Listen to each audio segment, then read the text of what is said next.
GOP leaders are reportedly getting pressure to bring the House back from recess as the shutdown heads into day 12. Will that happen? What's it going to take to get D.C. back to business? Let's ask Republican Congressman Marlin Stutzman from Indiana. Congressman, thank you for joining us this afternoon. What do you make about that sense that there are some reports out there that a number of Republican members are pushing leadership to bring you guys back to D.C. and get to work? Well, John, great to be with you. But I think, first of all, what's important is to realize that we already did our work in the House of Representatives. We already voted for a bill that would fade the military. We voted for a bill that would keep the government open. And that's something that's really important for all of us to remember. It's really the Senate that has to be the ones to finish up the work to get the government back open. So I applaud Speaker Johnson and what he's done so far in making sure that we've done our work and that we're going to continue to hold the Senate's feet to the fire. This is Senator Schumer's shutdown. If anything needs to happen, the Democrats and Senator Schumer are the ones that need to be sure we get a bill passed to keep our veterans paid and our military paid and get the government opened up again. Do you get the sense that there are conversations in the Senate between Democrats and Republicans for a way potentially to offer enough Democrats, some sort of concession, fig leaf, whatever you want to call it, to get enough of their votes to have them pass this continuing resolution, open up the government?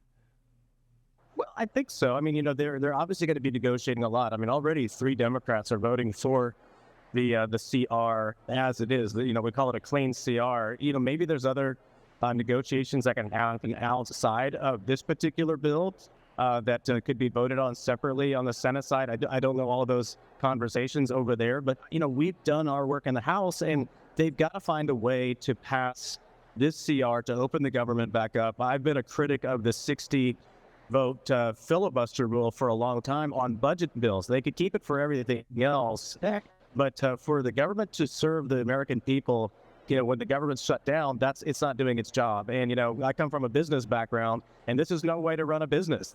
You have to keep the government open to serve the people, and the Senate cloture vote, the procedural vote shouldn't be the hang-up to be able to keep the government open. Democrats say this for them is all about health care and extending these expiring Obamacare subsidy rates. Is that something that you and your colleagues are willing to have conversations about, even commit to negotiating and restoring at least some of what's supposed to expire? Well, I'll tell you what, subsidies always drive prices higher, and we're seeing that in healthcare. We're seeing that, in my district, one of our hospital systems is one of the highest cost facilities in the country.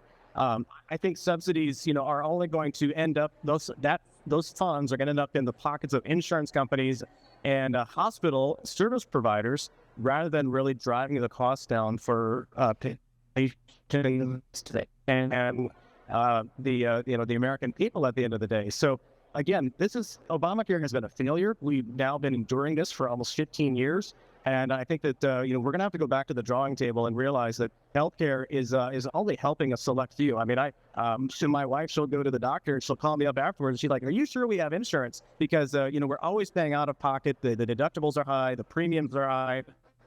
And so I'm not sure that subsidies are the answer in the long run. Now, in the short term, there's obviously a lot of discussions that could happen to be sure we get to that point where we can do long-term reform. But at this point, I believe we've done our job in the House. Senate and Chuck Schumer need to do their job. I think this shutdown has become more about politics rather than about policy, whether it's Schumer being afraid of AOC in a primary in New York, or whether it's the Virginia election that's coming up here in about a month, where they want the Northern Virginia federal government workers to be, all excited about the fact of what's going on in Washington, to be sure they get out and vote in the governor's race in Virginia. Congressman Marlin Stutzman, thanks so much for joining us.